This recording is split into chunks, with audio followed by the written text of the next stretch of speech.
हरे कृष्णा, राधे राधे। स्वागत है आपका कन्हैया स्टोरी की आध्यात्मिक यात्रा में। आप सभी को पितृपक्ष की हार्दिक शुभकामनाएं। पितृपक्ष में पितर धरती पर आते हैं और अपने परिजनों को सुख समृद्धि का आशीर्वाद देते हैं, ऐसी मान्यता है। पितृपक्ष के दौरान पंचबली कर्म भी किया जाता है, जिसके बिना श्राद्ध कर्म को अधूरा माना जाता है। तो आज इस वीडियो में हम जानेंगे कि पंचबली कर्म क्या होता है और इसको कैसे किया जाता है। तो आइए जानते हैं। हिंदू मान्यताओं के अनुसार पितृपक्ष में पूर्वज धरती पर आकर अपने परिजनों को सुख समृद्धि का आशीर्वाद देते हैं। इस अवधि में पितरों के निमित्त श्राद्ध, तर्पण और पिंडदान किया जाता है। ऐसा करने से पितरों की आत्मा को शांति मिलती है। अगर पितरों का निमित्त श्राद्ध, तर्पण और पिंडदान नहीं किया जाता है तो आपको जीवन में दुख और पीड़ा सहन करनी पड़ती है और पितृदोष का सामना करना पड़ता है। पितृदोष होने पर विवाह में बाधा आती है, संतान उत्पन्न होने में बाधा आती है और घर में बीमारी का वास होता है।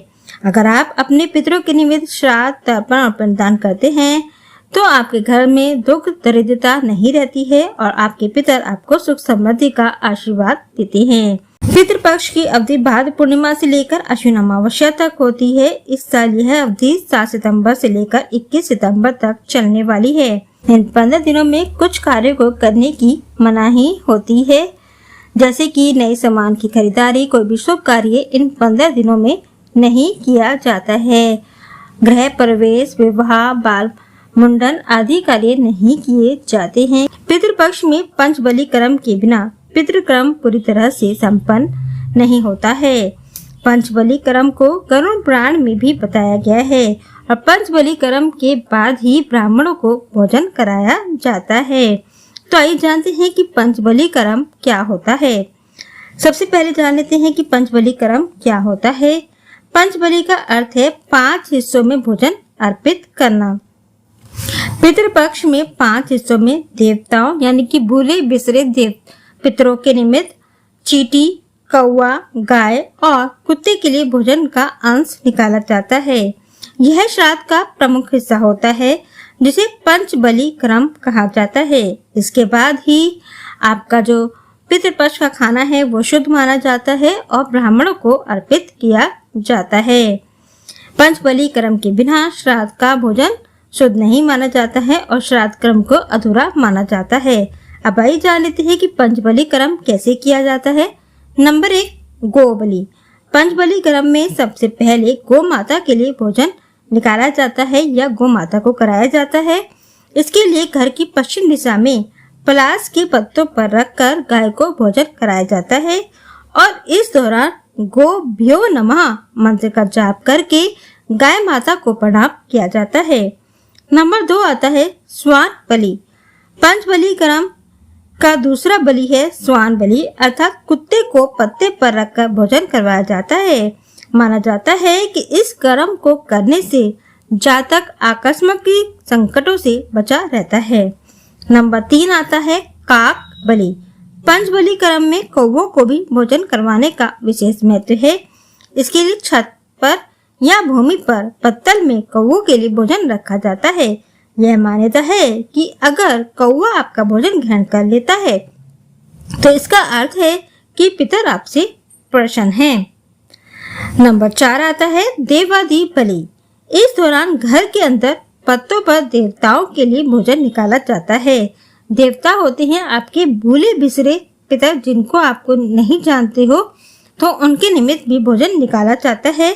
बाद में इसे उठाकर घर के बाहर रख दिया जाता है। माना जाता है कि इस कर्म को करने से कुल देवता और कुल देवी का भी आशीर्वाद जातक को प्राप्त होता है। देवताओं के निमित्त निकला हुआ अंश या तो नदी में प्रवाहित कर दिया जाता है या इसको भी गौ माता को ही खिला दिया जाता है। नंबर 5 आता है पिपलिकादि बलि। अंत में चींटी, कीड़े मकोड़े आदि के लिए भोजन निकाला जाता है। इस कर्म को करने के लिए जहाँ भी चींटी आदि के बिल हों, खासकर पीपल के वृक्ष के नीचे भोजन को चूरा करके डाला जाता है। तो ये है पंचबली कर्म। इसके बिना श्राद्ध कर्म अधूरा माना जाता है। पंचबली कर्म के बाद थोड़ा सा अंश खाने का अंश अग्निदेव को भी अर्पित किया जाता है, क्योंकि अग्निदेव भी हमारे पितर में ही आते हैं और उसके बाद ही ब्राह्मणों को भोजन अर्पित किया जाता है। ये ऐसी भी मान्यता है कि पितृपक्ष के दौरान आपके पितर आपके घर गाय, कुत्ते, कौवे या चींटी के रूप में भी आ सकते हैं। इसीलिए पितृपक्ष के दौरान अगर आपके घर पे कोई कौवा, कुत्ता, गाय या चींटी आए तो उसका अपमान नहीं करना चाहिए और उन्हें घर से खाली नहीं भेजना चाहिए। उन्हें भोजन अवश्य ही करवाना चाहिए, जिससे पितर आपसे प्रसन्न रहते हैं और पितरों का आशीर्वाद आपको प्राप्त होता है तथा साथ ही पितृदोष से आपको मुक्ति मिलती है। तो ये थी जानकारी कि श्राद्ध में पंचबली कर्म क्या होता है, कैसे निकाला जाता है। और श्राद्ध तिथि पर तो पंचबली कर्म किया ही जाता है, लेकिन पितृपक्ष की पूरी अवधि में आपको गाय के लिए अवश्य ही रोटी निकालनी चाहिए। एक अंश सबसे पहले गाय के लिए निकालें। आप चाहें तो कुत्ते, कौवे और चींटी के लिए भी भोजन का अंश निकाल सकते हैं, लेकिन गाय के लिए तो अवश्य ही निकालनी चाहिए।